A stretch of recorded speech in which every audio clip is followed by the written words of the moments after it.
Hey Wildcats, I'm Reeve and I'm here with Preston and we're going to be talking about some video games. So Preston, why don't you just you start us off? So yesterday I got to play the game Lies of P, which came out on September 18th. Was that today, yesterday, or was it 16th? It was the 18th. It was the 18th. Okay, that's right. On September 18th, I got to play the day of release, and I got to say, it was pretty good. I mean, the graphics were great, and it was solid 60 FPS. Didn't have any stutter or anything. The gameplay overall was a lot like Bloodborne, although a little bit less fast-paced, a little bit slower than it was. A little easier on the brain to not Yeah, a lot freak easier. out. It was a lot easier too. It wasn't like unforgiving like Bloodborne and as such as. I gotta say the only real complaint though is the first boss. He's just not that hard, but he takes forever to kill. He has so much health. Oh, it's one of those bosses where it's just Yeah. like, big spongy man. Like it just wasn't that hard to beat though. How was the just overall gameplay aesthetic, the combat system? Was it good? Was it bad? I've heard mixed things about it from people, various places. The combat was very fluent. It wasn't really janky like some games like this are, like Souls games. Yeah, where it's just like one button. And of course the dodging was very good too. Like it wasn't really bad. It had the back step kind of like Bloodborne has, and then you roll forward instead of dodging forward like Bloodborne. Just gonna say, So it's a nice.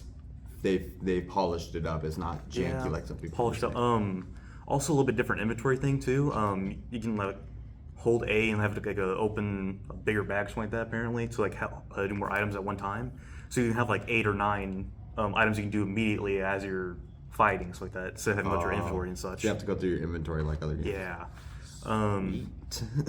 There's a lot of quality of life changes in this game, definitely. And then the main hub area is also beautiful too. It was like a hotel area, but it wasn't like modern day hotel where it's like kind of small. It's a huge hotel with a lot of decor and stuff like that. It's kind of like a palace almost, actually. Oh, sweet. Okay. And of course, I did say this. The game was set place in like a Victorian kind of era. Yeah, I've seen that in trailers. Yeah, You like tell it's from the a buildings. very, very beautiful aesthetic.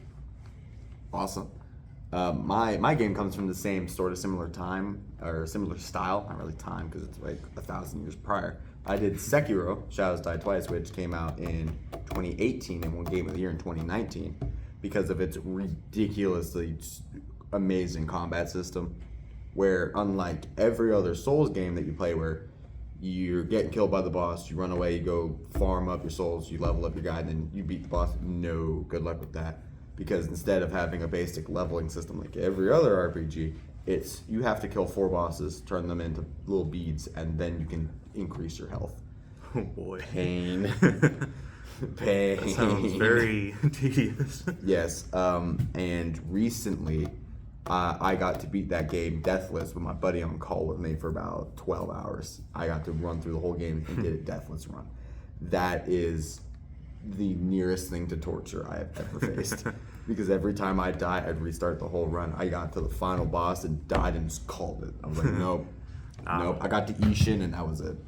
But the combat is very, very more flashy. It's not realism over flashy looks. I feel like I'm playing Devil May Cry half the time with just some of the crazy flashy attacks. But at the same time, it's more fantasy based and not over the top like Dark Souls is, where it's crazy boss designs, crazy over the top. I'm fighting regular people.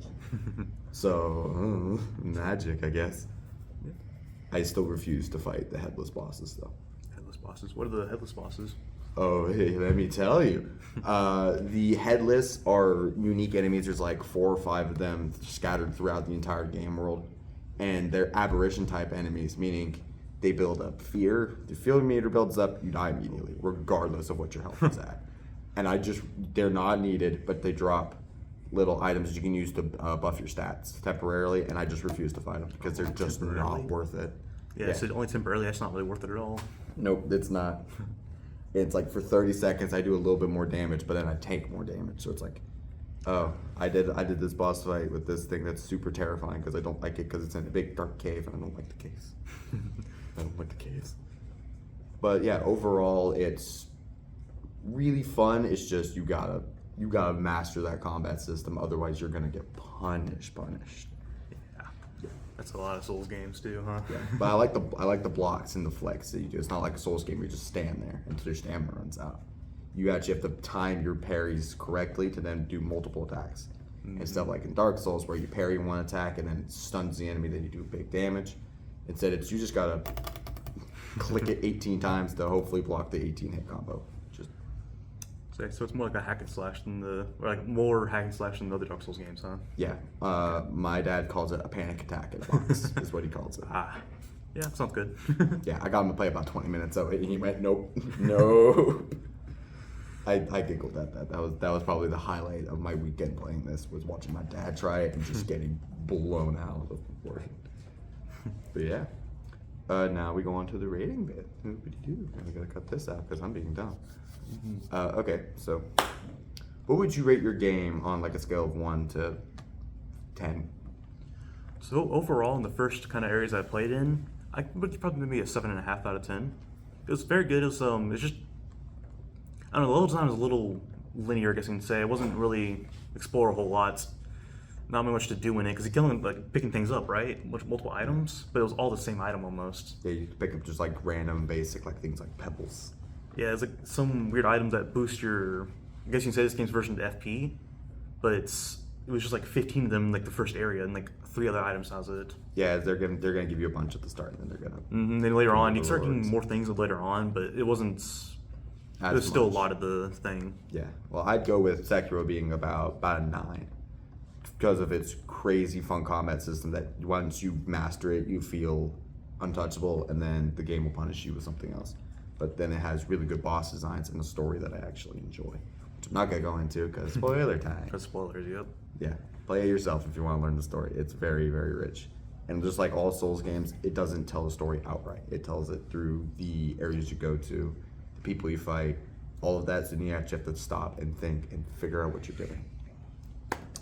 Well, now we gotta wrap it up. One thing- In the game, you don't find a lot of weapons. You mostly get the starting weapons, and I guess maybe later on you get more. But in the full first area, you get no new weapons at all. Ouch. So you Kinda, yeah. you gotta pick good at the start, otherwise you're just. Well, that's Bloodborne does that too. Yeah, Bloodborne's like not that, like 3 or 4 weapons, right? Yeah, the base game is like 10. That's it, 10? and then Yeah. the DLC is like 5 more. So maybe because it's just taking inspiration from that, I guess. Anyways, Yeah, I'm pretty sure they did. Well, that'll be all, Wildcats. Thanks for tuning in, and we'll catch you next time we do a game review.